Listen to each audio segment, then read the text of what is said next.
Bismillahirrahmanirrahim. Assalamualaikum warahmatullahi wabarakatuh. Kami dari kelompok 3 kelas 11 IPA 6 SMA Negeri 2 Bone. Perkenalkan, nama saya Agnes Indianita. Saya Indria Firmansyah dan saya Nurul Syafiqah Nawir. Kami akan membahas perlawanan bangsa Indonesia terhadap penjajahan bangsa Portugis dan Spanyol. Nah, untuk itu mari kita bahas satu persatu bagaimana proses perlawanan bangsa Indonesia terhadap penjajahan bangsa-bangsa tersebut. Pertama, masuknya bangsa Portugis ke Indonesia. Bangsa Portugis telah berhasil mencapai India atau Calicut pada tahun 1498. Bangsa Portugis berhasil mendirikan kantor dagangnya di Goa pada tahun 1509. Pada tahun 1511, di bawah pimpinan De Albuquerque, Portugis berhasil menguasai Malaka.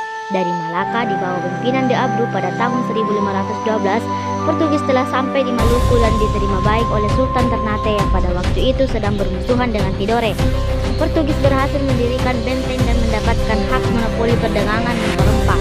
Pada tahun 1522, Portugis datang ke Penjajaran di bawah pimpinan Henry Leme dan disambut baik oleh Penjajaran dengan maksud agar Portugis mau membantu dalam menghadapi ekspansi Denmark.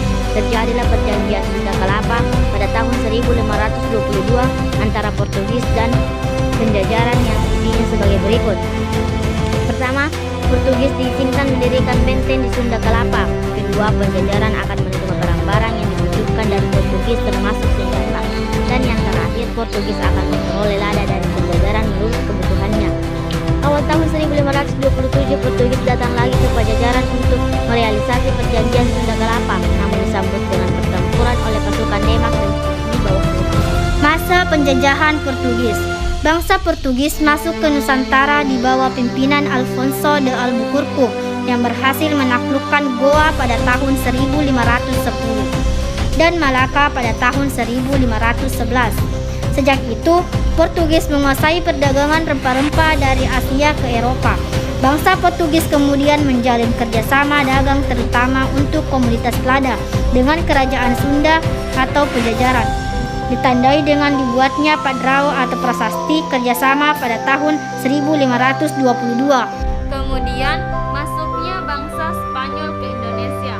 Kedatangan Portugis sampai di Indonesia Maluku segera diikuti bangsa Spanyol. Ekspedisi bangsa Spanyol di bawah pimpinan Magelhaen pada tanggal 7 April 1521 telah sampai di Pulau Cebu. Dengan meninggalnya Magelhaen, ekspedisi bangsa Spanyol di bawah pimpinan Sebastian Elcano melanjutkan usahanya untuk menemukan daerah asal rempah-rempah. Pertama, Spanyol harus meninggalkan Maluku dan memusatkan kegiatannya di Filipina. Dua, Portugis tetap melakukan aktivitas perdagangan di Maluku.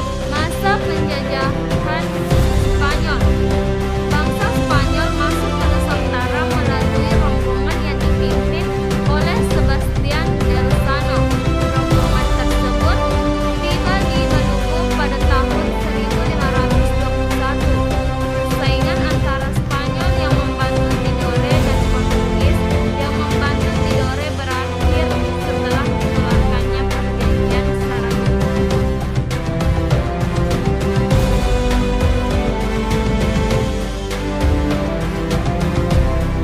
Biarpun bumi bergoncang, kau tetap Indonesia. Andaikan matahari terbit dari barat, kau pun Indonesia.